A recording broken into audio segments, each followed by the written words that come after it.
I had gotten a really big social media following. Mm. I had an audience, and I thought how I picked myself back up out of my depression and started just to discover who I was and asking the questions, what's my life purpose? What do I want? Why am I here? And then actually being able to then go and do the things. I thought, wow, people need to hear this.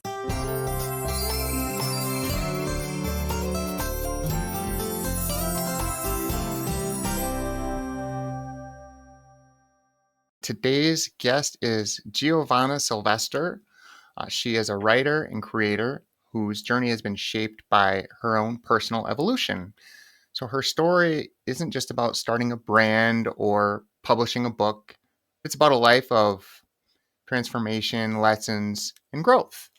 So we're going to dive into Giovanna's past a little bit, uncover some of the experiences that have shaped who she is today, and then we'll trace the path that led her to creating her work from her earlier years to the more pivotal moments in her life, and we'll explore how her personal story has directly influenced her writing and creative process. So welcome to the show, Giovanna. Thank you for having me. I'm excited to be here. Tell us a little bit about what your childhood was like, and were there any significant moments or influences that started you on your path way back when? I grew up in San Luis Obispo, California, which is on the central coast of California. And it's beautiful. It's a small town. It's 70,000 people. It's beautiful. It's on the water. I love living close to the water. Water is very healing for me. Mm. I'm not traveling and I'm home, I take like one bath a day, sometimes two. My mom was visiting me and she said, "Are you taking a second bath?" And I'm like, "Don't be a bath Nazi. You got to get out of my Oh. house if you're a bath Nazi because sometimes I take two baths a day, okay?" Water is very healing for me. So, yeah, grew up in Slow and went to USC, and now I live in Los Angeles. People say when you're a child, you kind of know your life purpose and what you kind of love as a child. If you will allow yourself to do your purpose, it's very similar what you're doing in adulthood to childhood. Yeah. And I was just very curious. I was always in a state of wonder. I was always asking, why? I think it was very annoying to my parents. But I was always in this state of curiosity. And really, that's what my book and my brand are all about is just my brand is called Confused Girl in the City. And my book is called Confused Girl, Find Your Peace in the Chaos. And confusion leads to curiosity. If you use Yeah, if you use confusion right, which is what my brand is all about, I say that confusion is a virtue. If you can use it right, you will be in this constant state of curiosity because in the end, we really are all going to be hit with confusing times and moments and scenarios. You mentioned that your town was 70,000. It's funny to me that to you that's a small town because I grew up in a town of about 1,000 people. That's And true. so, did you know your neighbors, that sort of thing? We knew our neighbors, but it wasn't probably as neighborly as other communities are. Hmm. It was kind of like you just do your own thing. Like, hi, and that's it. So you already mentioned a theme of curiosity.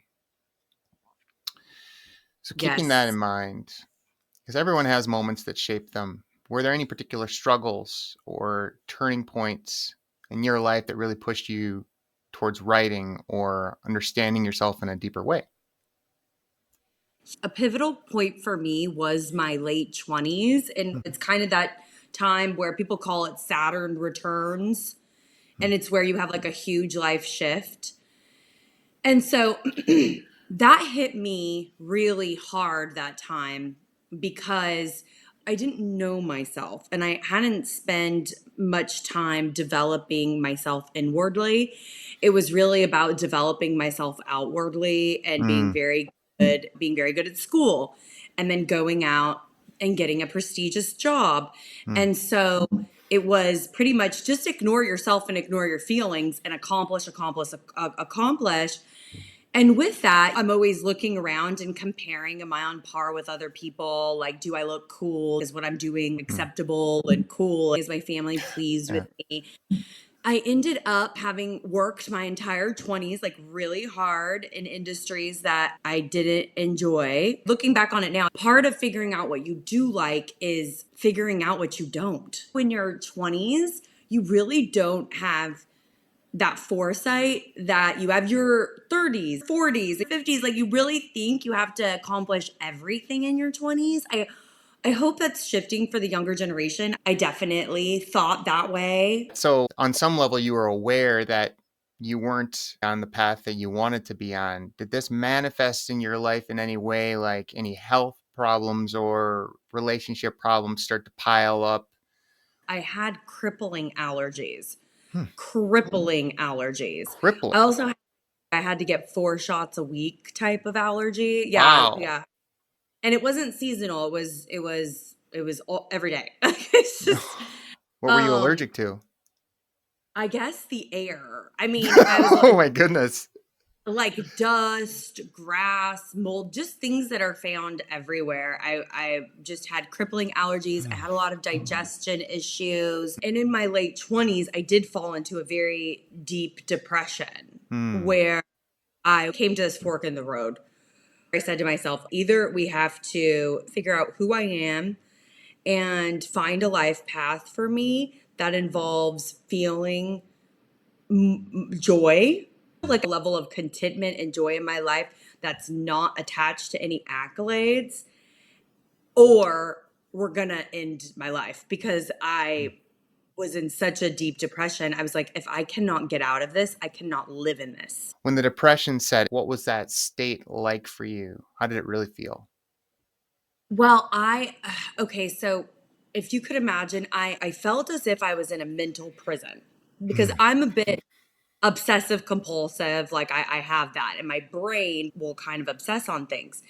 And what had happened is I was playing this like record in my brain Hmm. over and over again of negative thinking, of all the ways I was a failure, all the ways I wasn't good enough. It's so crazy how you really have to be so careful with this because if you let it get out of hand, sometimes you can't get it back. Like it's hard to get it back.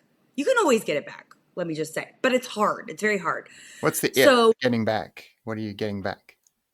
well, I mean, just getting back your ability to say, I'm going to stop thinking about this. I'm going to choose to think about something else. Hmm. I didn't have the ability to stop the negative thinking at that Hmm. point. I remember grabbing my head and just going, please make it stop, please make it stop, please make it stop. Hmm. Because like, the thinking got so out of control and I couldn't control my own thinking. Hmm. And the allergies were going on at the same time, like all the time.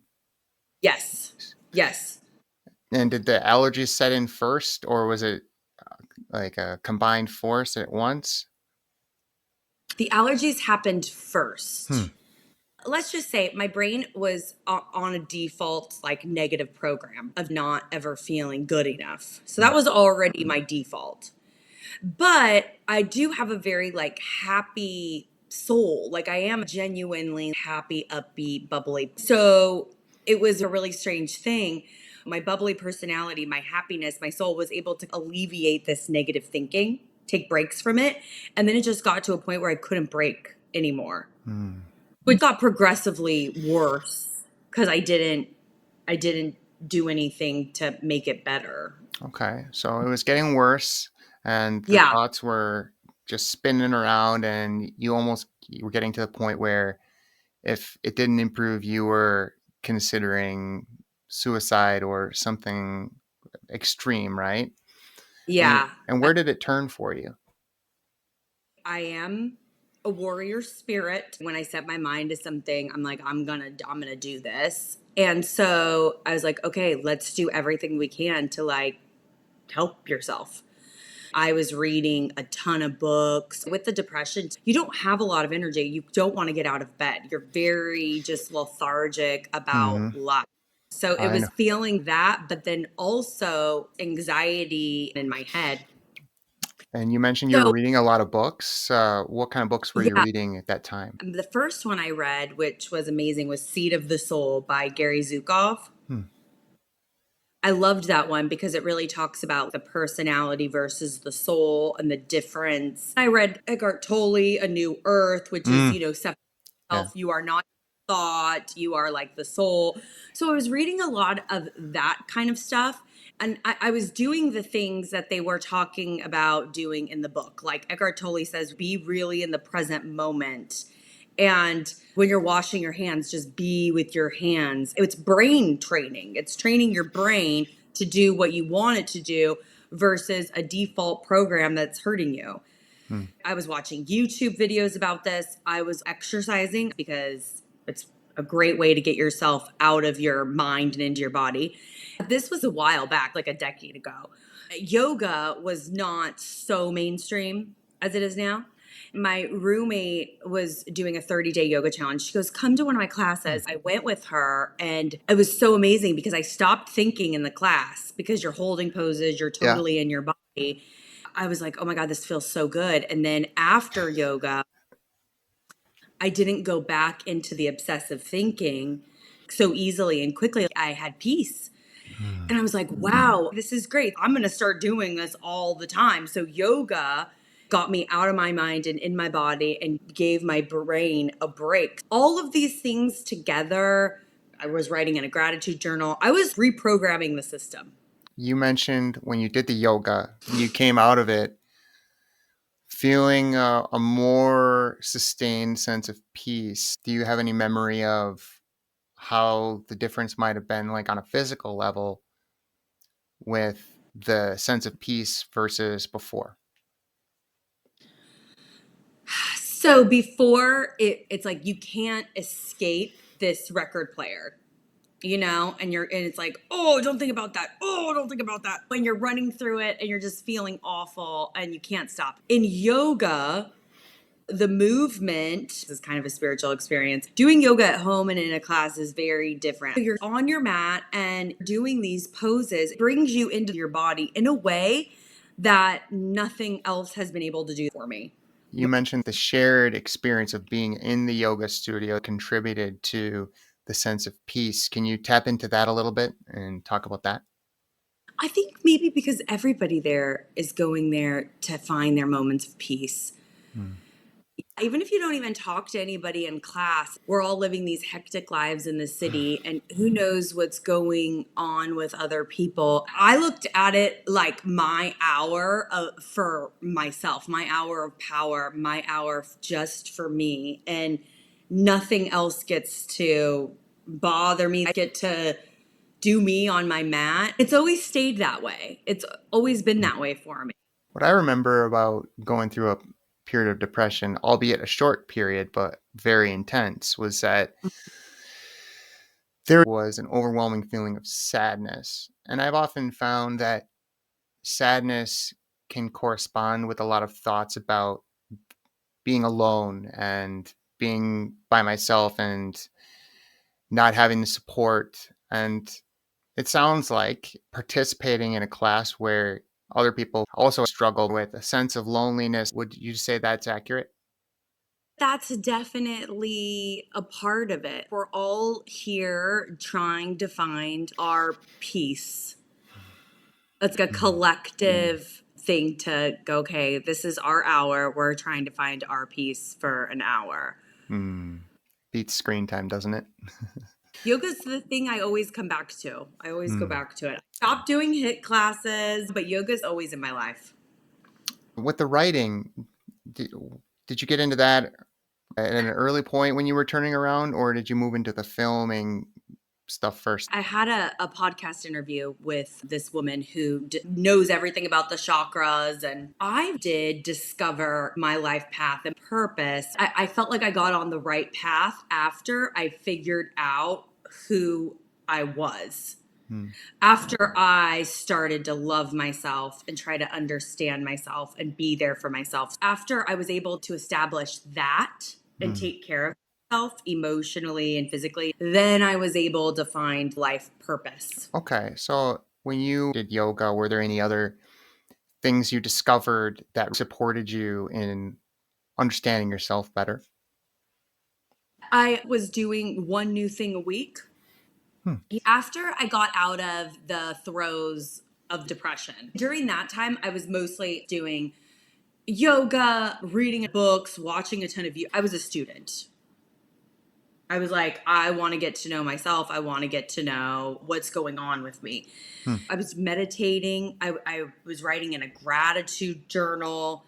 Then, once I started to feel better, which took about 6 months to get out of that real dark space, just doing these things. And then I started volunteering because I wanted to give back. I was tired of making my life all about me. So I started volunteering in the Big Brother, Big Sister program. Hmm. So I did that, and then I was feeling lighter in my being, and I was asking the spirit guides to find my life purpose. I'm ready to start, so please show me. And so I was doing part-time jobs at this time. I met these girls, and they were all doing blogs, and I thought, wow, I think I'd be good at a blog. And we're in LA, so everyone has like 20 different jobs. And so I was like, I think I want to start a blog. And I said, I want to call it Confused Girl in the City because that's authentic and I'm confused. And I was like, okay, they're like, that's awesome. So I started a vlog called Hmm. Confused Girl in the City, and I started doing one new thing every week to figure out who I was, like what I liked, what I didn't like, all the things. That was going well, and I thought it would be great to create a product for my audience. I was doing lots of yoga at the time, and I'd gone up to this healer's house, a very famous healer, who lives like up in the hills in LA. And they wanted somebody to interview them for their YouTube channel. I was like, okay, this will be interesting. I go into his house and I had the craziest connection with this healer. When I went in his house, I felt like I was home for the first time. It was very bizarre. Anyway, I left his house with 2 crystals. He said, pick whatever crystals you want. He had a room like full of crystals. I Cool. know, this is so LA, so crazy. Okay, so I was like, wow, there's all these beautiful crystals. So I picked the 2 that I like. And then I was doing my daily meditations. I have my 2 crystals on my mantle. And I thought, gosh, these are so beautiful. I would love to create a yoga wear line inspired by healing crystals. And which is so like far out, Had you done anything with crystals before you met him? Because you mentioned you were doing like one thing a week. Like, what's some of I'm the things not. that you did when you were trying out different things? Oh, I went bungee jumping my first week. I went bungee jumping. I realized I am not an adrenaline junkie. I do not like bungee jumping, but I crossed that off the list. Um, my roommate had invited me. I said, okay, I'll go. I have to do one new thing this week, so I guess this will be my thing. So I go, and it was insane. I never want to do that again. It was so scary. I've never been bungee jumping, only skydiving once. Can you describe the experience a little bit? It'd just be interesting to hear what it was like for you. It was a 5 mile hike out to this bridge called the Bridge to Nowhere. This was in San Gabriel Canyon. We hike out there, and you go to this bridge called the Bridge to Nowhere, and you're on it, and underneath is just dirt. Like there's no water. I feel like if there's water, it feels a little bit less scary, but it's just dirt and rocks underneath you. And you're thinking to yourself, am I really gonna like jump off this bridge like a lunatic? You climb over the rail and you're there and they say just look out. There was like a flag on the mountain. Just look out at the mountain and you jump toward the flag. Don't look down. My legs were shaking like this because it's so against your human nature to do something where you could die. Like jumping off of a bridge. So my whole body's trembling and I'm like, I can't do this. I can't do this. I can't do this. And then you have all these people that you bonded with while walking there for 5 miles that are like, you can do it, go, woo. So like you have the peer pressure and you're like, I cannot puss out right now. I cannot. I gotta, I gotta do it. And so then I did it and I was like, ah! I jumped. Oh my God. It was so scary. It was so scary. They say don't try to grab the rope or something. And I was like, trying to grab the rope. Because you forget the directions because you're just flailing up and down in the air. They brought me back up and my body was like trembling for an hour after that. It sounds like you really tapped into deeper fear and you just started processing it when you went down there What? because you're feeling it in your body and shaking. That's great. Oh, yeah, I actually thought it was great too. At that time, I was like, wow, I feel alive and brave. And I feel like I can jump off of a bridge called the Bridge to Nowhere. I can do anything. Bridge I to can do nowhere. anything. I love that. Yeah. Yeah. The Bridge to Nowhere. I think it's a great thing to do if you are in a depression because your body physically wakes up, it becomes alive. Hmm. And so you feel a lot. So you get out of that funk into aliveness. And it kind of re-stimulates everything and you have a confidence that you didn't have before. For me, it was really symbolic Hmm. of like jumping off into a new life, a new way. And crippling allergies were still with you at the time? Those were still with me at the time. Those got actually healed by a healer. This Went is a to different healer than the one that gave you the crystal? different. A family friend knew about him and knew my mom and I struggled with allergies. Hmm. And so my mom's like, let's go to Las Vegas because she knows how much I struggled. She struggles too. So she said, if he could help us, then that's amazing. And of course, my Italian father thought it was BS Hmm. and he was going to steal our money. We went to this man's house in Las Vegas. I don't even know what he did. But he said that he realigned our nervous system. Hmm. I walked out of there and my mom walked out of there and he told me, don't get any more shots. You're fine now. And he told my mom she could eat seafood because she wasn't able to eat seafood before. It was so crazy. We go back to the hotel and we both go into this deep sleep. It's the middle of the day and we Oh, yeah. both were so tired. We're both like, oh my gosh, we're so tired. So we go into this really deep sleep and my father has to wake us up for dinner because we're like ready to sleep Yeah. throughout the day and night. And we wake up and we're like, wow, it's so weird how we both were so sleepy and slept through the day. And then I didn't have any problems with allergies anymore. My mother could eat seafood. Now, her seafood allergy did come back, and my allergies have come back a tinge. Mhm. And it's weird because I'll go to a different country and I know there's definitely mold in this older building and I'm having a reaction, but my reaction will be like for a day and then it goes away. It's like my system adjusts to it. So it's, I do not think I could have traveled the world and did the things I did if it wasn't for that man. Wow. So that was actually a integral part of the journey, and the turning point was seeing this Las Vegas healer, getting a reset to your nervous system, and you and your mom together doing that. Yeah. When he did the work on you, do you know what kind of energy work it was?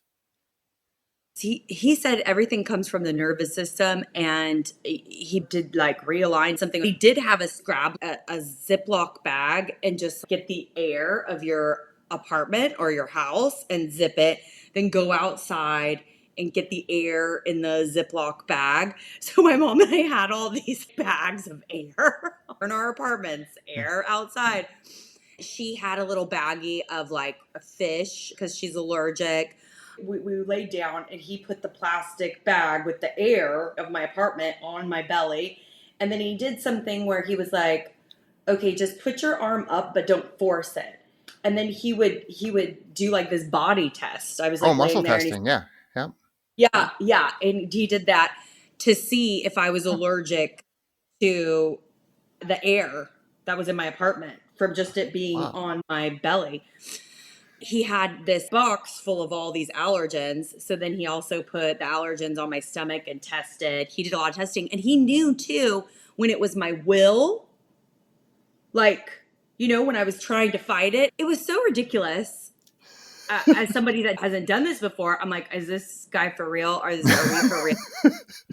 Plastic bags on our stomachs and moving our arm up, and then he's going like dab dab dab dab dab dab dab dab Huh. on your body. And we paid $400 each, which feels like absolutely nothing for the healing we received.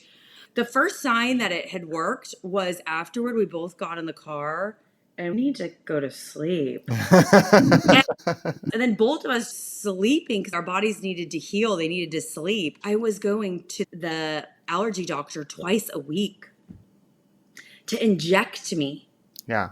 and it hurt. My arm would be all swollen and itch. It was horrible. And then it's like, okay, done, bye, adios, take your $400, bye. And then and you're just like, wait, I can travel now without having to go through like 5 bottles of Zyrtec and it not even doing anything, It was crazy.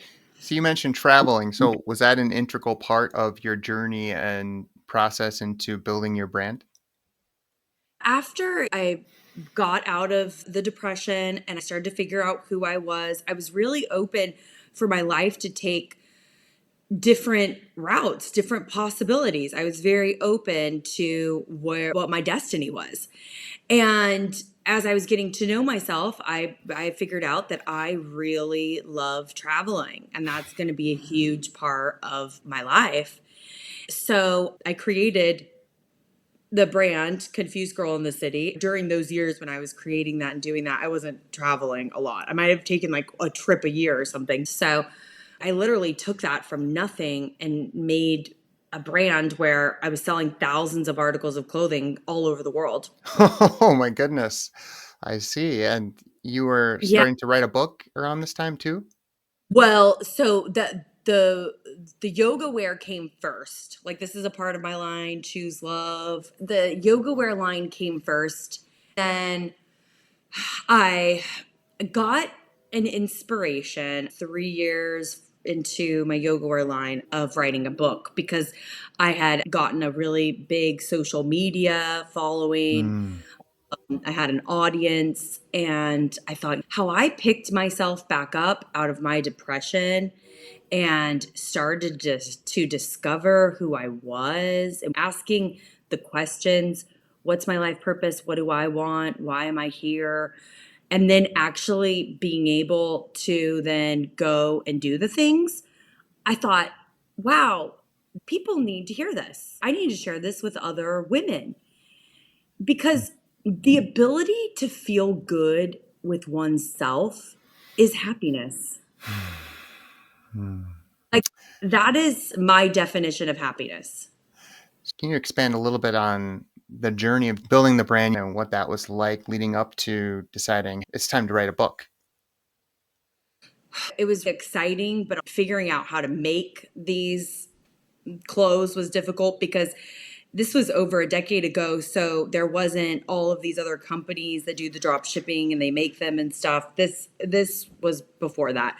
I was meeting all the manufacturers downtown LA, trying to find someone that could do it for a good price. And once you make them and like them and you're like, these are great, I'm going to sell them. That was Mm. a whole journey. I write about all this stuff in my book. Mhm.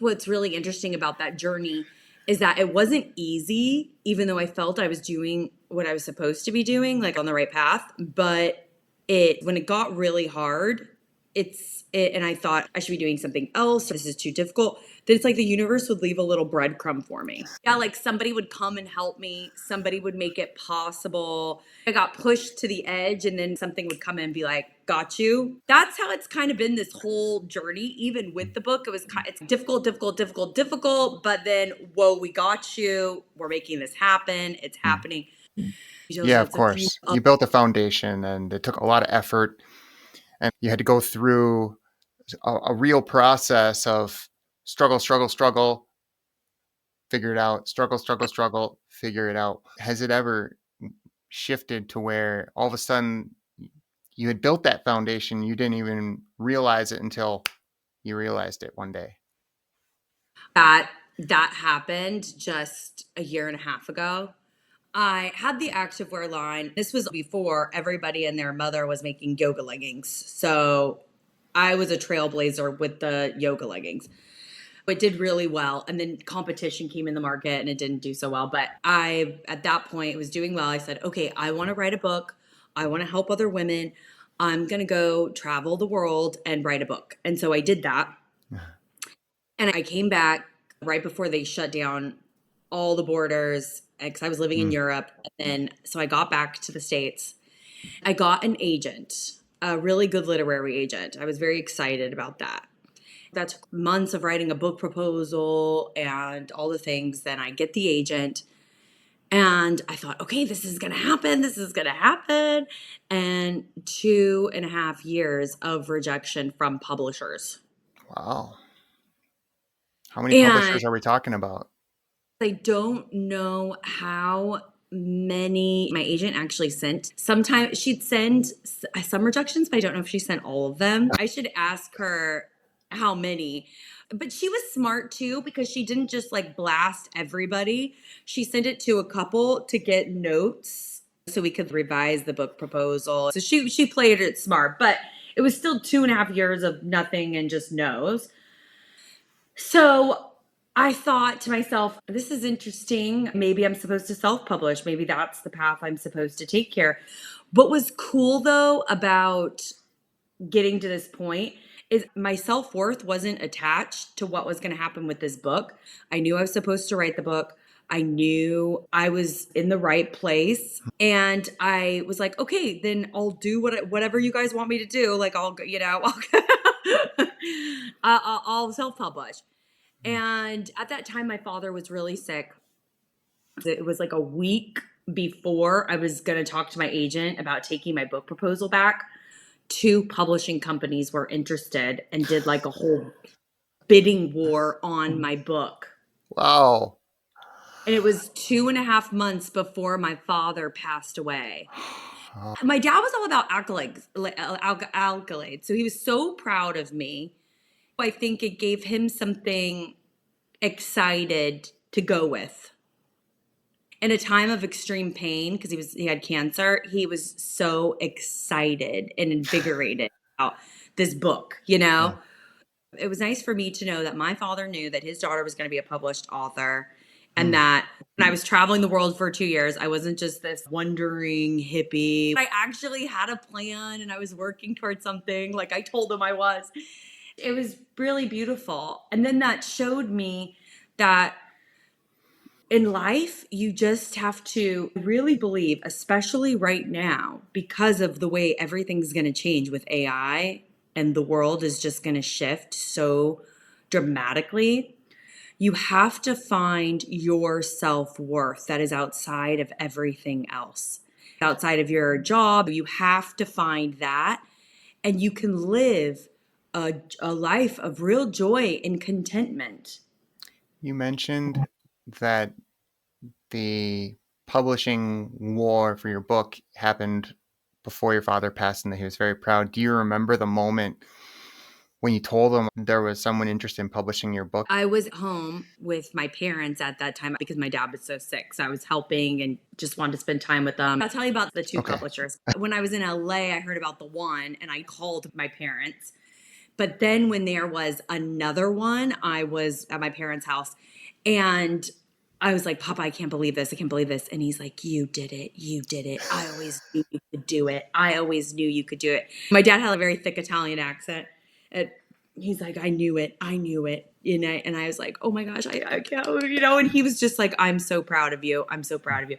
And then he wanted me to read him chapters of the book. So in the first chapter, I talk about him because I grew up in my parents' Italian restaurant. So he was crying and I was crying, and the book's dedicated to him. The whole thing is just like out of a movie. Life is better than a movie. It's so it's such an adventure. Life is such an adventure. Good, bad, beautiful, ugly. Like, it is such an adventure. So you got the book published. Yeah, it's a book is Confused Girl, Find Your Peace in the Chaos. There. I got a deal with a really reputable publishing company. Oh, and my dad dies. And now the publishing company says, we need it to be this many words. We need to revise and we need to edit. So it was a whole year of mourning and dealing with one of the biggest tragedies in my life, with also the biggest opportunity of my life. It was a very crazy year. How did you manage yourself through this time? Were there any practices you had that really supported you? You know what really helped me, for anybody that just lost someone? I highly recommend watching near-death experiences. I would fall asleep watching near-death experiences. I think you don't want to just believe somebody is really gone, as if they never existed. We want to know that they're in a better place and that they're at peace and they're happy. Death is such a weird thing, because the one minute they're here and the next minute it's like they were never here. The near-death experiences really helped me go, oh, wow, he's in a good place. I would talk to him and ask him to help me. I really think my father has been on this journey with me. My agent said a picture of me wouldn't be on the cover because I'm not a huge celebrity. I said, oh, okay, it's not a vanity project, so that's fine. And she goes, maybe your second book when you're bigger. And I was like, okay. And then the graphic designer at the publishing company put me on the cover. It's like I'm little, but I'm like sitting on like the G of the girl, like Confused Girl, sitting on the G, and I'm like looking up all confused. And I thought, oh my God, that was my dad. He's like, because my dad and I looked alike too. I bet he's like, that face needs to go on the cover. I think somebody at the publishing company was a little upset with the graphic designer, because they're like, why did you put her on the cover? Because now she's seen it and she likes it. That was the cover that everybody wanted. I was like, okay, that was my dad. He's making impossible things happen. Have you had any other encounters from beyond that stick in your memory? I did have a dream about my dad. I wanted to be buried in Italy. Where he is really close to the Amalfi Coast.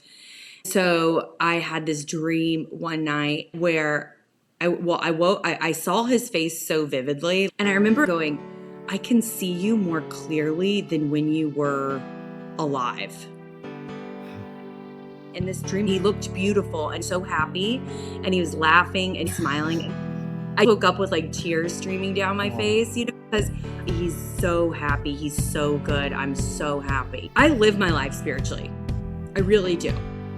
Not saying I'm perfect, not saying I don't have weaknesses, not saying I'm a little fairy. I tend to walk through the world very grounded and spiritual. I really try to work with the powers that be to my best ability. That's what I'm saying.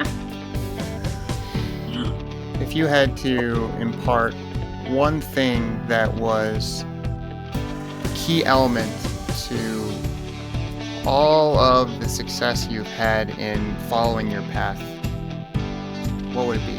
What's the anecdote? You have to discover who you are. What's the best way for people to learn more about your work and to follow you and experience? You can go to my website, confusedgirlinthecity.com, and you can pre-order my book there and check out my activewear, and you can follow me at confusedgirlla and see all my traveling and shenanigans. It's all there. Fantastic. All right. And we'll put a link to the website in the show notes and maybe a link to the pre-order for the book if it's on Amazon? Yes, it is on Amazon. Okay. Yeah. Thank you so much for joining us on Blue Dragon Healing today. Thank you so much.